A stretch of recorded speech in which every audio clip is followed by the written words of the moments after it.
Alright, welcome back to another episode of The Best Game You're Not Playing. Today we're talking about Vermintide 2. This is the second video of the series we're doing. The first one was about Sea of Thieves. If you haven't seen that one, make sure to check that one out. If you enjoyed the video, make sure to leave a thumbs up and subscribe if you want to see more videos like this. And let us know down in the comments below on your thoughts of Vermintide 2 and any other underappreciated games you think we should look into as well. Alright, so we're looking at Vermintide 2 today. Before we get started, I want to thank everyone that subscribed. We're almost at 150 subscribers, so that's pretty cool. I remember when I used to be happy to just have 10 subscribers, so getting close to 150 is pretty nice. Without further ado, let's talk about some Vermintide 2. And to join me here, I have Bryce. Hello everybody. You remember me from the Sea of Thieves video and other content from Murdog's channel, and excited to talk about this game again. And then we got another one joining us is Kyle, also known as Bagged Lunchbox, who you might have seen in some other videos. Hey everybody, team leader, overall morale booster. I don't know about that, but yeah. So, we've all picked up Vermintide 2 during the most recent Steam sale, when it was on sale for about $7, I think. $7.49, I believe. $7.49. Steal. Yeah, definitely a steal.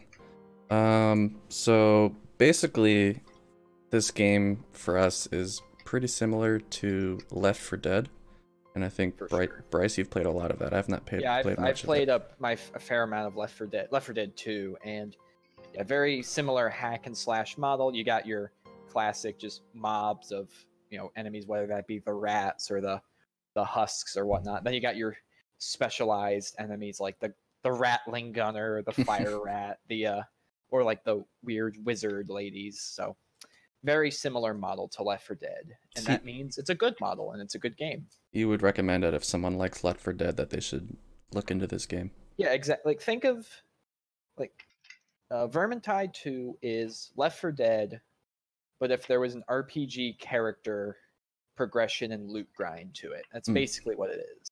Yeah, I'd say that's pretty accurate. For me, from games I've played, I relate it to Diablo, actually. It seems very similar, like a first-person Diablo. Like if you took Diablo and gave it like the combat system from Skyrim almost, but made it better combat than Skyrim.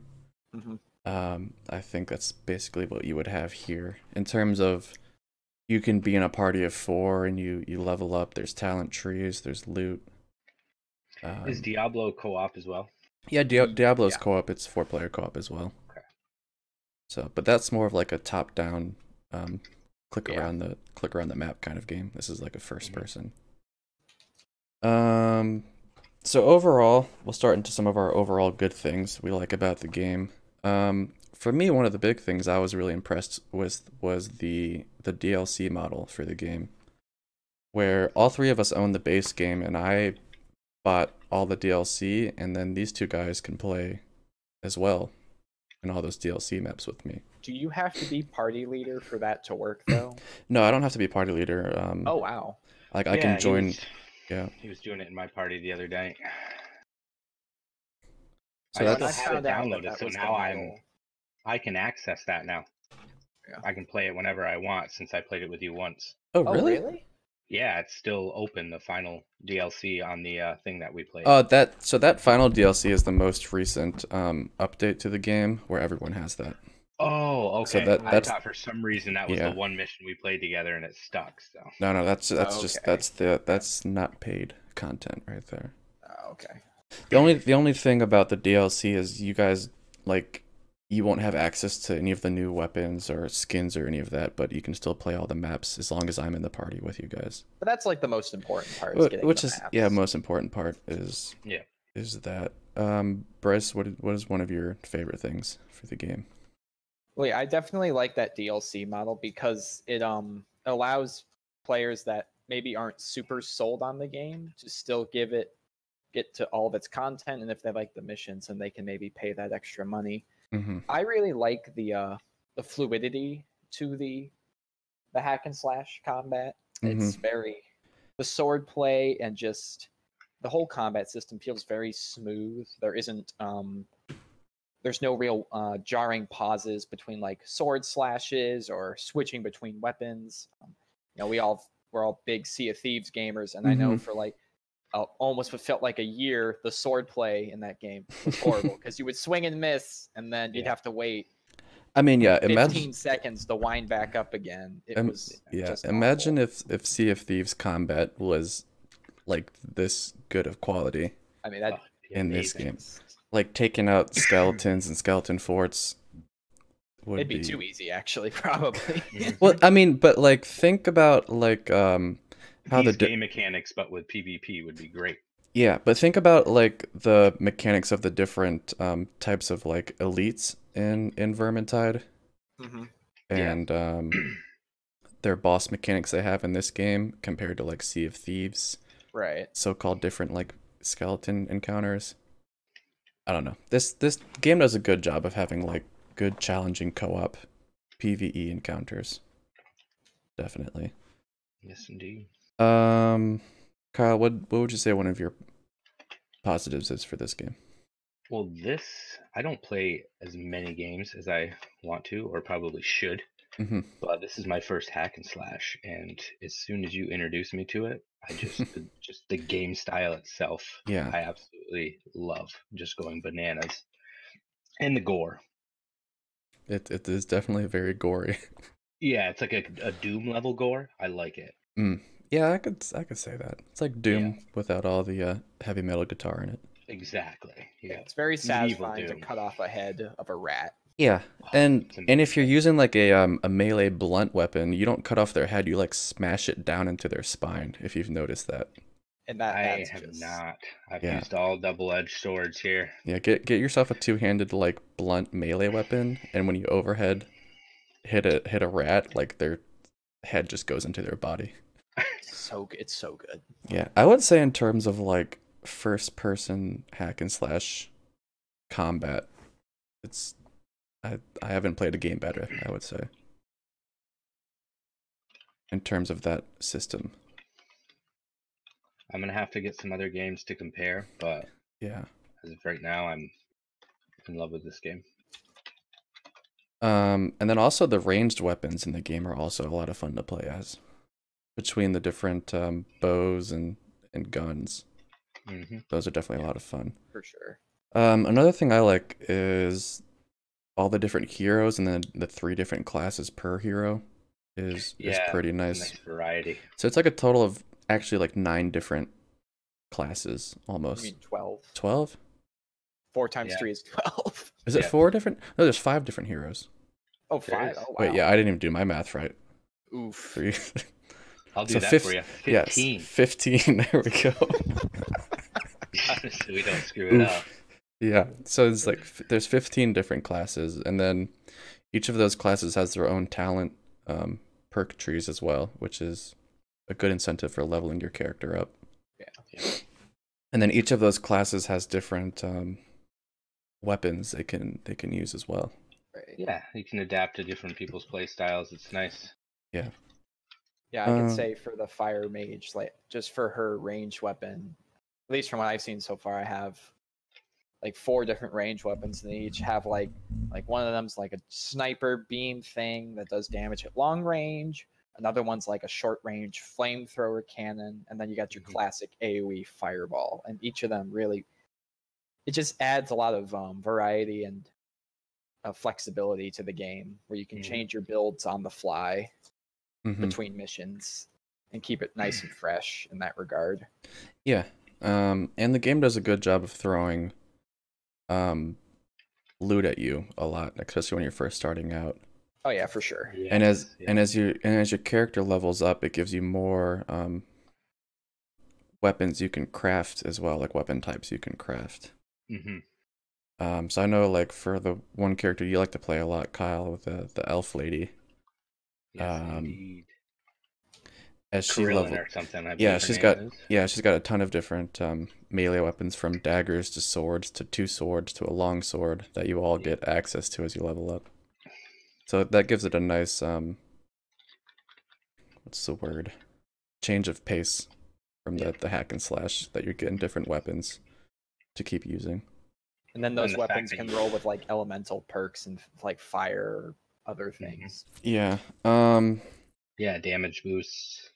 And Block cost, I think, is a couple other things that they use on that. And then there's the orange rarity weapons, which is, I think, legendary or epic. I'm not sure if there's one above that as well.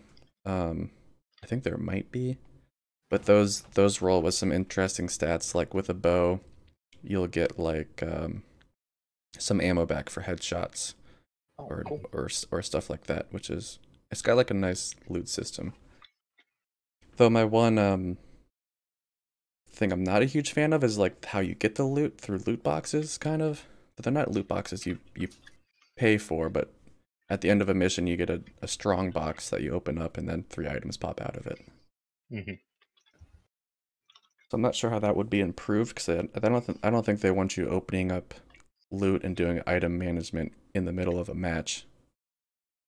I mean, yeah, I don't know if there's A better way to do it's it. not and it's not a problem it's not big enough of a problem like where it bothers me too much, but I do wish that, I mean, I think it's kind of cool that you have to hunt for like those items in a mission to level it up, but yeah, sometimes that is you just forget to do it and then you get a crappy box afterwards and you're like, wow, I just wasted 20 minutes or whatever. There's not like a really good I'm sure I could look online for what you get for each level of box, like if you get better rarity or higher level weapons.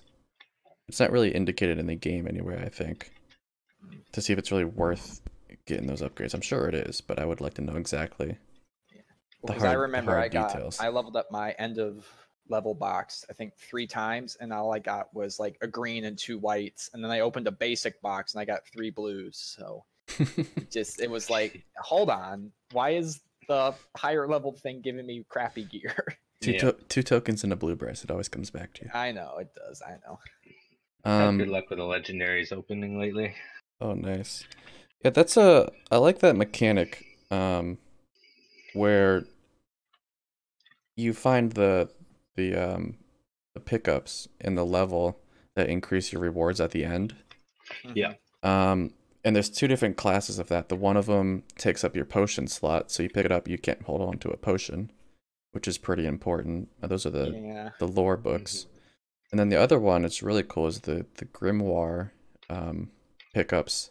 When you pick those up, they reduce your max health for the whole party by like 25% each, I think, or maybe even more than that. Yeah. So it's like a good trade-off of if you think you can beat this level without having full max health or not. Or having your potion slot. Yeah. Just yesterday, I played my first champion level game, which is 1 below Cataclysm, which is the highest. So it was my first time playing like a high level one, and my party picked up 2 grimoires, so we already had low health, and we were kind of dying consistently. Like one person kept dying like every 5 minutes or so. And before the end fight, some guy was like, yo, just drop the grimoire so we can actually beat this level. And the guy's like, no, we got it. So it was like a cool mechanic that we had to like decide between risking it to get better rewards or just dropping it and having a better chance of winning. And we ended up winning with the grimoire, so it ended up being pretty neat. So what about the dyes that you get from killing some bosses or finding? So randomly?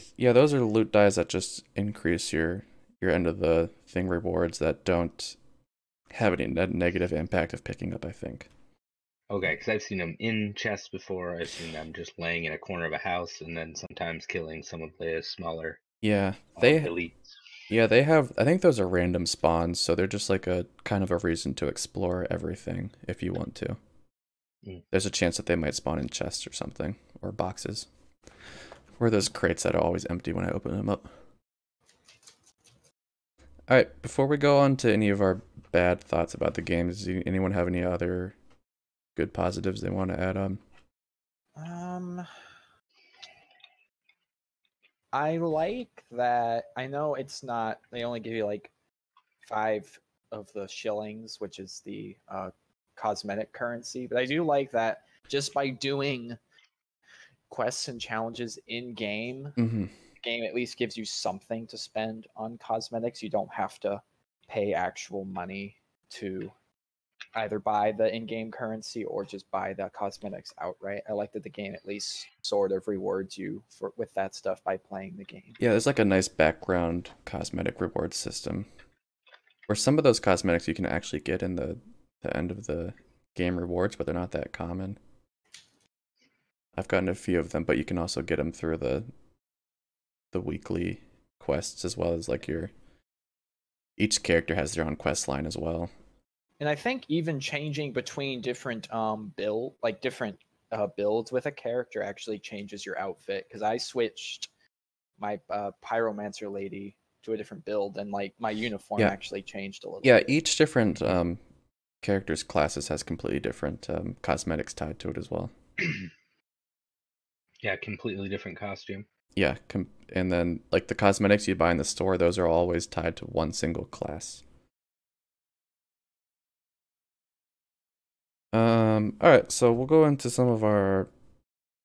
Ooh, real quick. Oh, we my got favorite part about the game right now is the swift bow firing like an AR-15, 9 rounds, 1 in the chamber. Oh man, absolutely incredible. Yeah, I used that the other day and it's nice. Oh my goodness, you it's can like, just unload headshots for days. Just take a bow and turn it into like a machine gun, but still being the shape of a bow, not like a crossbow, like a shape of a bow that you just keep firing with almost no range drop. Yeah, it's nice. That character is definitely a good ranged. That's what she's meant to do. It's a good one for somebody who doesn't is not very good at video games. I've taken a liking to her. There you go. Just sit in the back and just kill it, just shoot everything. Yep, you boys move up. I'll hold the rear. Oh, one thing I want to say is, imagine how popular this game would be if like it just had a Lord of the Rings skin on it. Like how much that would sell if like Warner Brothers saw this and was like, oh, let's just do that, but make like just have Legolas and Aragorn and Boromir and Faramir running around. Like maybe the developer should have pitched this to somebody like that. Yeah, instead of, I don't know. I guess still none of us have like a really any history with Warhammer games, do we? No. No. Yeah, so we don't really have an attachment to that IP, I guess, but we still enjoy the game. Are they all hack and slash? No, they're like strategy games, I think. Yeah, they're like real-time strategy games. Like Age of Empires and stuff, I think. Yeah, they're made by the Total War people. Oh, okay. Yeah, it's Total War Warhammer. Yeah. And yeah, I've never invested in that series, but I might actually look into it now that I've played Vermintide and actually gotten to know a little bit about the game world. Yeah, I mean, it's definitely a popular series, so it's popular for a reason. All right, so on to some critiques we have for the game. This one is just might be for me, might not be for everyone else, but I have some frame rate problems with the game. Granted, I'm playing at 144 hertz monitor, so I have to turn all of my settings down to pretty low to keep it pretty stable. You guys play at 60. Do you have that kind of problem? I do. Yeah, yeah, you do. Especially when like a horde starts showing up. Oh yeah. It's just you gotta start. That means you just gotta start killing and eventually improve. Yeah, like when you first I usually find myself in the middle of a horde in the wrong spot, so it's very choppy. That'll get you. Yeah, I noticed like when I load into a level, my frame rate's probably like double of what it is like halfway through when there's 100 enemies surrounding us. Anything on your mind, Bryce, for critiques? I mean, I know it's not like this is coming from me playing more Left 4 Dead. So again, Left 4 Dead doesn't have that loot system, doesn't have any of that character progression. It's just like story mode, power through the level. But and like obviously in any hack and slash, the gameplay will eventually get repetitive because I mean you're just pretty much doing the same thing over and over again. But I think on top of all that extra grinding you're doing for all the loot gear, it really puts an extra strain on the repetitiveness of the gameplay. Yeah, when you start to level up, it does really slow down towards the end. Which I know there's like it's like, yeah, it's not much they can really. I'm not sure what they could do because it's hack and slash. There's only so many different ways to beat up a rat. Yeah. So it's like almost like a good thing and a bad thing, because this game can serve two purposes, I think, depending on what type of person you are. Where if you're like a Left 4 Dead fan, you can just play through all the missions once and be good. Maybe try it out on some different characters, and you got your money's worth, essentially. Right. Or if you're like kind of into the loot-driven character progression kind of things, you could really spend some time with the game, but it's going to be a good amount of time. Right. So I'd like to see more combos. I think it'd be nice for the slower area when you're walking through and there's only 5, 6, 7 rats there and they're all kind of spaced out, to have different combos other than just your left click, left click, left click. It's 3 different swipes over and over again. Oh, I got what you're saying. Yeah. So like an Batman Arkham, how you can kind of do different moves and different camera angles, maybe in first person. When aside from like your left click on your melee and ranged weapon, and maybe a bash with your melee weapon, you have your ultimate. Throwable axe, even. I think that would look incredible. One character has throwable axes. Oh no shit! Can you pick them up? I'm not sure about that. I haven't leveled them up that far. The one dwarf has them. So they might be DLC weapons. Leveling him up. I think they might be DLC weapons, so don't quote me on that. Yep. Yeah, I can see that. Or maybe like finisher moves or something. Exactly. Yeah, just something a little added to the combat rather than just going into a horde and Well, I think turning it to a pile of mush. If they made like a Vermintide 3, a big thing would be like inter-class combos. Like Bryce might set a character on fire, and that would set him up for a combo that like I as an elf character could capitalize on or something. Right. Yeah, that would be cool. Especially since there's only like 5. Yeah, like team strategy combos.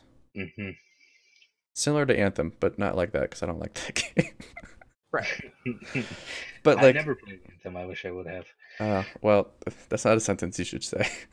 The trailer just looks so cool. Yeah, it sure did. And that was about it. And then you played it. Well, I had a good time with Anthem and the story for about like 10 hours, and that was about it. It's a cool novelty. All right, let's not get too sidetracked. Yeah. Maybe we can do a video on Anthem if they ever figure their shit out, but that might never be. No, because I don't have to buy it. Yeah, exactly. I'm seeing any other bad things I can think of that we talked about. Higher level gameplay is definitely tough with randoms. I encountered that yesterday. This is definitely a game you want to be in voice chat with everyone in your party, especially if you're playing higher levels where it's very coordinated and you can't get split up. Yeah. Because there's game mechanics where if you get split up from your team, like a rat stalker or a hook rat will come and take you away and kill you, basically, and you can't do anything about it because someone has to kill that character. Yeah, I have noticed that. If one character is farther away from the group looting, it's usually when the assassin or the strangler or whatever comes out. It's almost like the game knows that you're not together, and they're just like, all right, let's send out this guy to kill him. So it's not like a solo lone wolf type of game. You're gonna have to stick with your team, which is a good thing, but it's rough if you're playing on your own and you want to. Yeah, it's not like bots are gonna help you very much on those higher level difficulties. The bots aren't the best. Any other critiques you guys can think of from what we've said? I mean, I don't really have any super major qualms about the game. I just keep building on it and just adding more. I would like another wizard type character. So what you want added as a new character? Yeah, because I like my fire mage, but I would like another. Oh yeah, I mean you could do like a like a lightning kind of mage or like a frost mage or something like or that. just maybe like a class that Frost and focuses fire on would be cool. healing, maybe too. Oh yeah, that would be interesting. Yeah. A healing class, because there already is like some kind of tank class. The dwarf has like some tank mechanics with it, so a healing class. Although the elf lady that we mainly play as, me and Kyle, she has some passive abilities that I think heal the whole party. Yeah, so does On the higher fire wizard. If she uses a healing item and she's near allies, they get like 20% of the healing that she gets, or something like that. Mm-hmm. So for any closing remarks for this game, I would definitely recommend it. Probably on sale. This is an on sale game for me.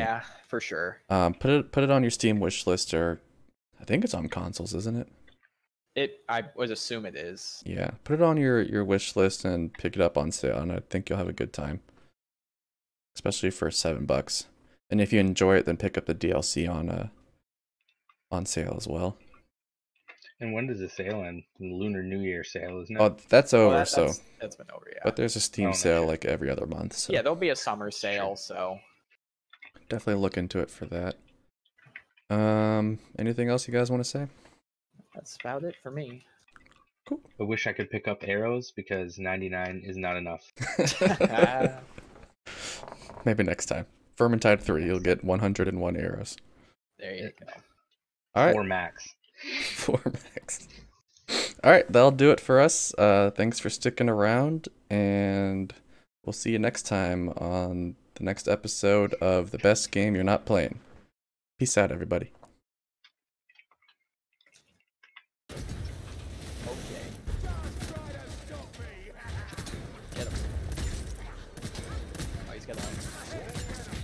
Oh, that didn't feel good. Freaking Sea of Thieves.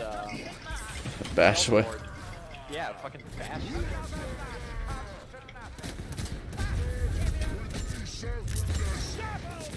Ow. What happened there? Shit. Ah, no. Oh! I'm good. Wait, oh, he's almost dead. Ow. Just keep shooting arrows at him. He'll die. There we go. He's got like 20 arrows. Oh my god. Still got 52 left, boys. Oh. Let's get out of here.